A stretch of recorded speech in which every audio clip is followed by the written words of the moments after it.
अंग्रेजी की मशहूर कहावत है, not every man in a suit and in a tie is a gentleman, not every gentleman wears a suit and a tie.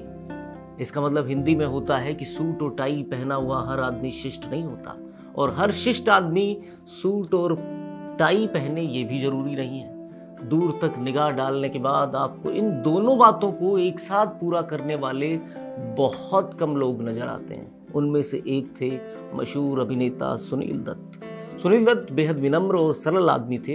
अपनी पूरी जिंदगी उन्होंने एक अच्छे पति, एक अच्छे पिता बनने में खर्च की, और अभिनेता तो वो बेमिसाल थे ही। आज उन्हीं की जिंदगी की एक पुरजा कहानी सुनील दत्त और नरगिस दत्त के आदर्श प्रेम की। फिल्मों में आने से पहले सुनील दत्त जब रेडियो पर काम किया करते थे तो देश की टॉप एक्ट्रेस नरगिस और उन दिनों देश के सबसे बड़े शोमैन राज कपूर की प्रेम कहानी पूरे शबाब पर थी। नरगिस राज कपूर से प्रेम तो करती थी, पर राज कपूर अपनी पत्नी कृष्णा राज कपूर को उनके लिए छोड़ नहीं पा रहे थे, और इसी जद्दोजहद से एक नई और बेमिसाल प्रेम कहानी ने जन्म लिया। प्रेम को समय के कागज पर गहरी स्याही से लिखे जाने की तैयारी किस्मत कर रही थी। सुनील दत्त जिस रेडियो स्टेशन में काम करते थे, एक दिन नरगिस को वहाँ एक इंटरव्यू के लिए बुलाया गया, और ये इंटरव्यू लेना था सुनील दत्त को।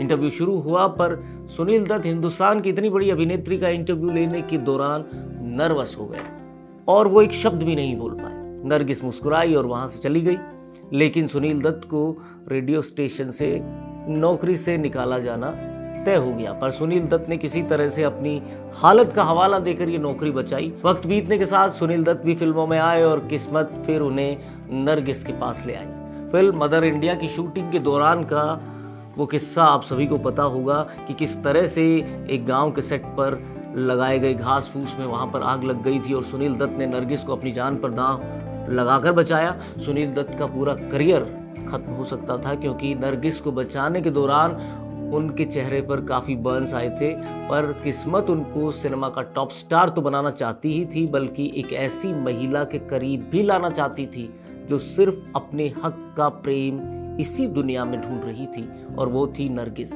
राज कपूर की मनमानी और बिना रिश्ते उनके साथ रहने से नरगिस उकता चुकी थी और वो उनसे दूर भी हो गई थी। ऐसे में उन्हें उस नए और प्रतिभाशाली हीरो में एक रियल हीरो भी नजर आया, जिसने उन्हें अपने करियर को दांव पर लगाकर बचाया। नरगिस के सामने हमेशा नर्वस होने वाले सुनील बेहद सरल और गंभीर व्यक्ति थे, पर उनकी हमसफर अब नरगिस बनने वाली थी। नरगिस सुनील के करीब आई और आखिर उनकी शादी हो गई। बरसों तक अपने बच्चों के साथ ये जोड़ा एक दूसरे को प्रेम और इज्जत देते हुए साथ रहा। सुनील इतने शिष्ट व्यक्ति थे कि कभी उन्होंने नरगिस की पिछली जिंदगी को लेकर कोई सवाल नहीं उठाया, न ही उन्होंने कभी अपने आदर और प्रेम में उनके प्रति कमी आने दी। वो नरगिस से असल इश्क करते थे।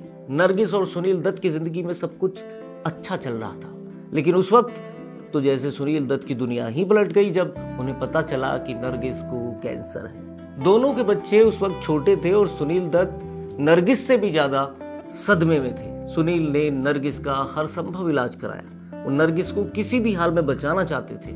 उन्हें वो इलाज के लिए विदेश ले गए। सुनील जानते थे कि यकीनन वो ये जंग हार ही जाएंगे, पर प्रेम एक अद्भुत और बेमिसाल इंसानी जज्बा है जो खुद को खोए बिना हासिल होता ही नहीं है। प्रेम पाने का नहीं, खोने का ही नाम है। सुनील जब नरगिस का इलाज करवा रहे थे तो कीमोथेरेपी और रेडिएशन की वजह से नरगिस की हालत उनसे देखी नहीं जाती थी। वो उनके सामने मजबूत चट्टान की तरह खड़े तो रहते थे, पर छुपकर रोया भी करते थे। नरगिस भी जानती थी कि यह सरल और विनम्र अभिनेता पर्दे पर जो अभिनय करता है वो अपनी पत्नी के सामने भी इस वक्त कर रहा है, पर वो खुद एक अभिनेत्री थी। वो जानती थी कि उनकी तकलीफ सुनील से बर्दाश्त नहीं होती। वो बस उनके सामने खुश रहने और उन्हें रखने के लिए ड्रामा करते हैं। पर नरगिस को अपने चुनाव पर गर्व था कि वो सुनील दत्त की पत्नी है। नरगिस इलाज के दौरान सबसे बुरे दौर में तब पहुंची जब वो अचानक से इलाज के दौरान कोमा में चली गई और लगातार कोमा में रही। उन्हें लाइफ सपोर्ट सिस्टम पर लाया गया। काफी इलाज के बाद डॉक्टर्स हिम्मत हार गए और एक दिन सुनील दत्त से कहा कि अब नरगिस कोमा से बाहर आ पाए इसकी उम्मीद बेहद कम है। साथ ही वो कैंसर की असहनीय पीड़ा को भी झेल रही हैं। ऐसे में आप चाहें तो हम उनका लाइफ सपोर्ट सिस्टम हटा सकते हैं ताकि उनकी मौत हो जाए और उन्हें इन तकलीफों से निजात मिल जाए।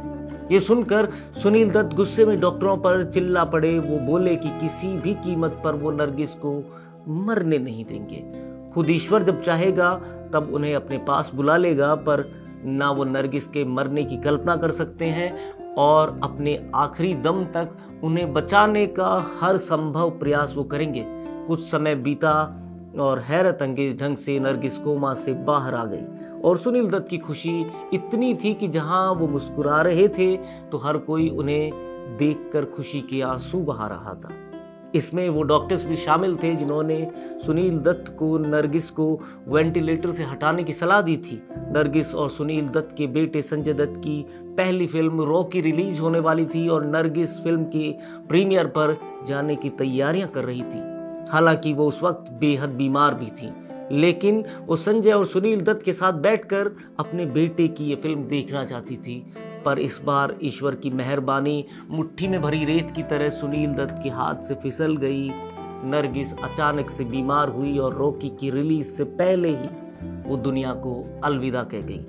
सुनील दत्त बुरी तरह टूटे, पर ताउम्र वो एक अच्छे पिता का कर्तव्य निभाते रहे और नरगिस की जगह उनकी जिंदगी में कोई नहीं ले पाया। मशहूर शायर फिराक गोरखपुरी ने ठीक लिखा है, अजब क्या कुछ दिनों के बाद ये दुनिया भी दुनिया हो, ये क्या कम है कि मोहब्बत को मोहब्बत कर दिया मैंने। Please subscribe and don't forget to press the bell icon to get notified whenever we upload a new video.